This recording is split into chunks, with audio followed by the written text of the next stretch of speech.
बताते चले कि मरकज जम्मू कश्मीर इंतजामिया ने लेफ्टिनेंट गवर्नर एडमिनिस्ट्रेशन ने एक और बड़ा फैसला लिया है और सन्नतकारी के हवाले से यानी इंडस्ट्रीज के हवाले से अब एक बड़ा फैसला है कि अब पहली बार इंडस्ट्रियल एस्टेट जो जम्मू कश्मीर के अंदर कायम किए जा रहे हैं उनमें कुछ इंडस्ट्रियल एस्टेट पीपीपी मोड पर होंगे और ये पीपीपी मोड जो है इसे अब इंट्रोड्यूस किया गया है सन्नत के अंदर भी और इस सिलसिले में साफ कर दिया गया है कि जो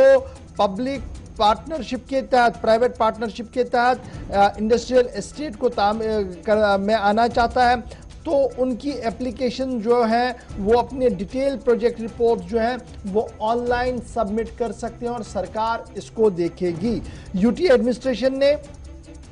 इस बात का ऐलान किया कि Jammu Kashmir private industrial estate development policy, ये याद रखिएगा, Jammu Kashmir private industrial estate development policy बापत साल 2021-30 इसका बाज़ाब्ता तौर पर अप्रूवल दिया था एडमिनिस्ट्रेटिव काउंसिल ने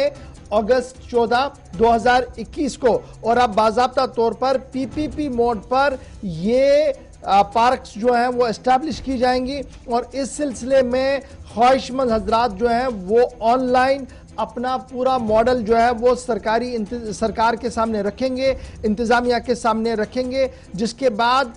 प्राइवेट इंडस्ट्रियल इंफ्रास्ट्रक्चर भी डेवलप वहां पर होगा और इस सिलसिले में प्राइवेट सेक्टर को फरोग देने की कोशिश की जाएगी। सरकारी हुक्मनामे के मुताबिक जो रेट फॉर कैपिटल इंफ्रास्ट्रक्चर है और सब्सिडी जो होगी वो कुछ इस तरीके से रखी गई है, इन्वेस्टमेंट अप टू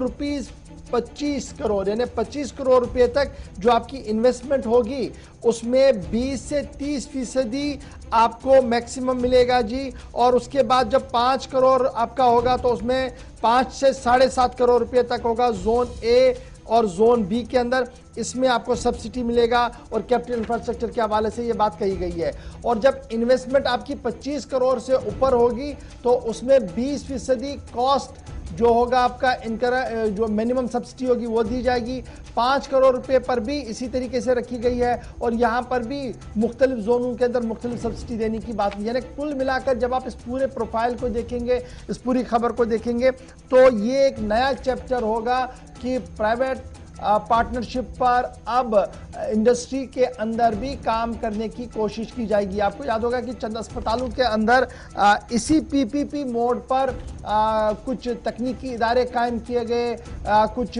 टेस्टिंग फैसिलिटियां रखी गई जो अभी भी चल रही है। जैसे बरगला अस्पताल के अंदर बहुत देर तक हमने देखा कि MRI, CT स्कैन और ये सारी चीज़ें चल रही थी। एक मुनज़्ज़म निज़ाम के तहत सरकार ने थोड़ी सी ज़मीन दी, लोगों ने इन्वेस्टमेंट किया, दोनों का काम चल रहा था। तो उसी तर्ज पर अब इंडस्ट्रियल एरियाज़ को डेवलप करना, इंडस्ट्रियल पार्कें बनाना या इंडस्ट्रियल एस्टेट बनाना, उसमें भी पीपीपी मोड को मुतारफ़ किया गया है और बाज़ाब्ता तौर पर ऑनलाइन एप्लीकेशंस के लिए दरख्वास्तें तलब की गई हैं।